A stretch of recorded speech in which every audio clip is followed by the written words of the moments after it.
All right, so letter writing and how to write a formal letter.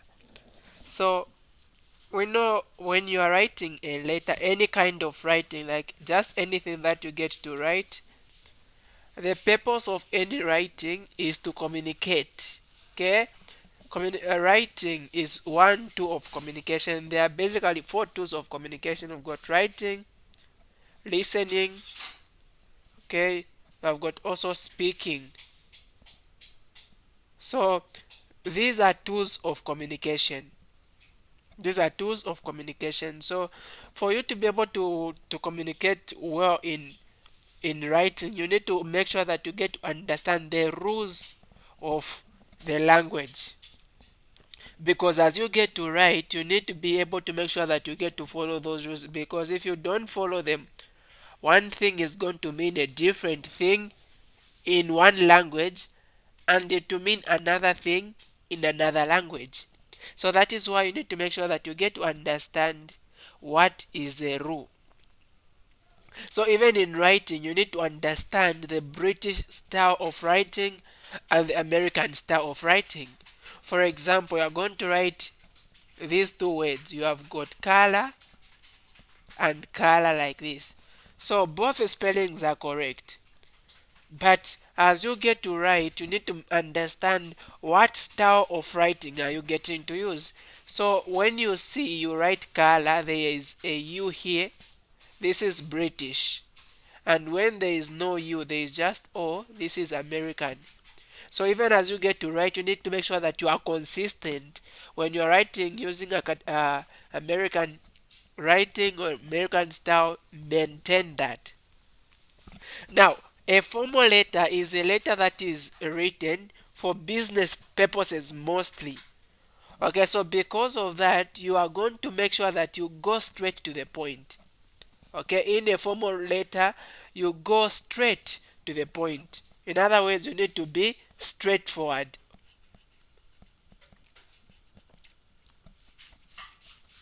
So there is no need for you to start greeting when you are writing a formal letter. How are you? How is your family? How is everyone? No, you don't need to greet. That is not necessary. Okay, you need to be straightforward. Another thing is you need to be precise. So to be precise means you are short. Okay, you are short, but you are to the point.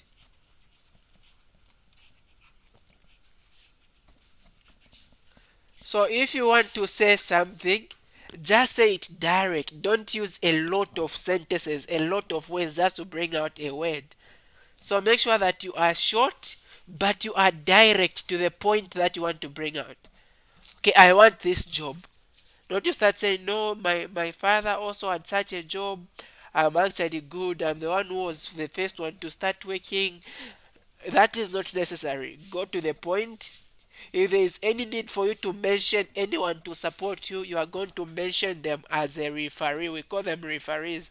Those people you can mention in your writing. Okay, apart from you being straightforward, being straight, you need to make sure that you use a formal language. So you need to use a formal language. You don't need to use words like bro. You want to you want to say your brother, you use a word like bro. You use words like dad. These words are not formal. Instead of using dad, say father. Instead of saying mom, say mother. Okay, that is formal language. So make sure that you're also formal as you get to write a formal letter. Apart from that, you need to follow the structure. Okay, the structure of a formal letter. You need to make sure that you follow it. And what's the structure of a formal letter that you get to follow? One, you need to have two addresses. Now, of these two addresses, one is coming from you who is sending, the other one is for the one you are sending to. So you have got sender's address and receiver's address. You also have, you need also to include the date. You also need to include the salutation. Okay, you need to include the salutation. You also need to have the reference. Apart from that, now you need to have the introduction. After the introduction, you need also to have the main body. After that, and then you are going to have a conclusion. After the conclusion, now you are going to have the last part where you are going to sign.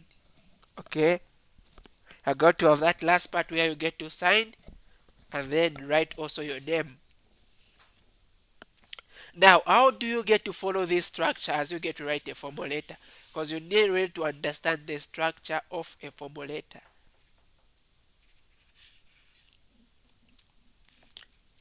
Now, there are different ways in which you are able to write. Let me divide this page so that I'll be showing both.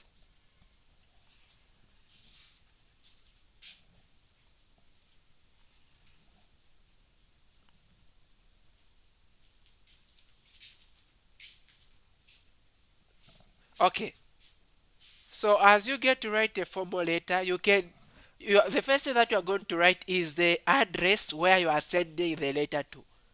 So if you want, you can write the address here. For example, let's say uh, Lusaka City Council.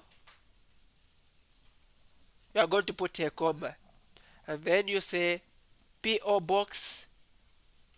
You write the box number, maybe 11110, and then you write Lusaka. Now, mostly you are going to write Lusaka in capital letters, and then you are going to put a full stop.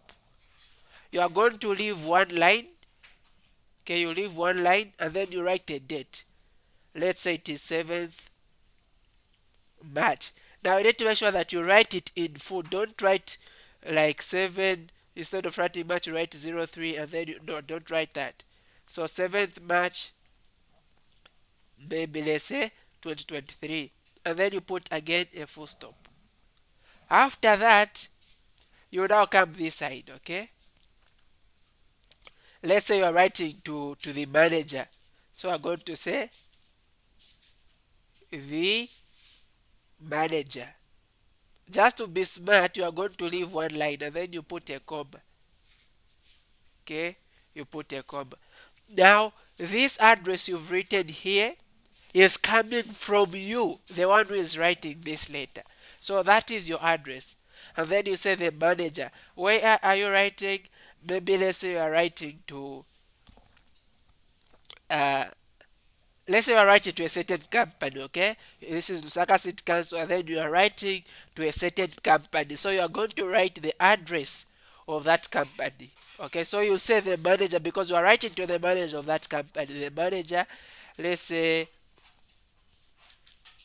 Barik Minds, put a comma, and then PO box, you write the box number 120, comma, and then you write the district, maybe let's say Kalumbila. Okay, and then you put a full stop there. And then when you've written now, this is the address where the letter is going. You are going to leave again a space. You write now, dear sir or madam. Okay, dear sir or madam. So now, after you get to write that, the next thing that you are going to do is, dear sir or madam, you are going to put a comma. All right. Now you are going to write a reference.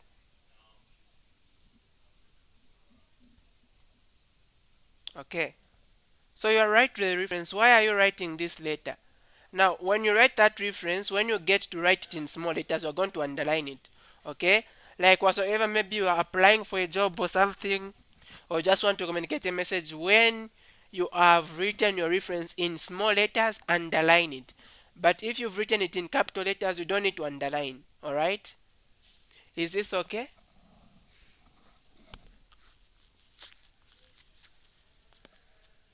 Is this okay?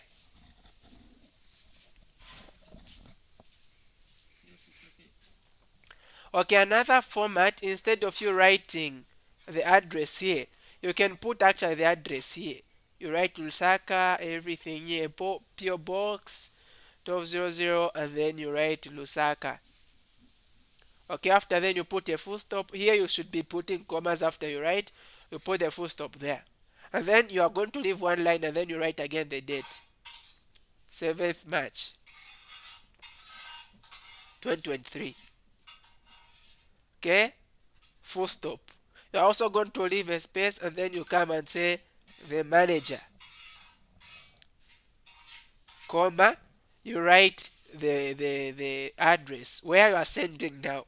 Okay, you write the address Baliki, Mines, PO Box, Kalumbila. After Kalumbila, you put a full stop. Here you are putting commas. And then now you say, dear sir or madam. The dear sir or madam is what we call the salutation.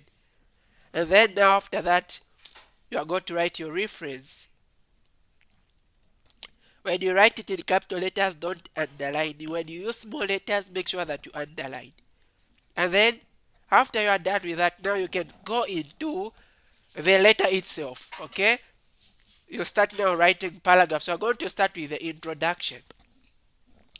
Now basically what you're going to write in the introduction is you are going to tell the one you are writing to, you are going to refer. Maybe let's say you are applying for a job. You are going to talk about where did you find the information that they are advertising for a job, but you are going to state as stated. So you said I've left a space here. Okay, as stated in the reference above, whatsoever reference. I don't know what you wrote in the reference. Maybe you are applying for a job or maybe you are trying to ask for something. So I'm going to say, as stated in the reference above, I hereby apply for this job. Maybe if it was advertised, you also state as was advertised in this newspaper, maybe Times newspaper on this date. Okay, you state that. That's the introduction. It doesn't need to be that long. After you are done, now you go into the next paragraph. So to start another paragraph, you're going to start here. Now you just start to state now. What are some of the qualifications you have? Now you state, I am a person, you state your age, I'm a person who is aged this. You state even where you stay, if you are, if it is necessary for you to state if you are single. Okay, I'm a single aged male. I'm a single, you state your age, maybe 20-year-old male of this place. And then you state your qualification. I've ever worked with this company, or I have an experience with this work in this way. Okay, you state that, you explain why you want to be employed, but remember it should be short and straight to the point. Okay, I want to be employed for this reason and this reason. We are straight like that. After you get to state that, and then if it is possible, you can mention some referees. Those people can support that what you are saying is true. You can say, for more information, you can contact Mr. Mwanza. You can state also my address is, or his contact number is. You state it there. You know, it should be direct to the point because you don't need to waste time. After then you've stated the many points, you can now go into the conclusion. Okay, your quick response will be highly appreciated. That will be the conclusion. And then you go, yours faithfully. Now you are going to say yours faithfully. If you said here, I wrote dear sir or madam. So if I wrote dear sir or madam, I'm going to say yours faithfully. But if I use the name of the person, for example, I said dear Mr. Banda, then I'll say yours sincerely.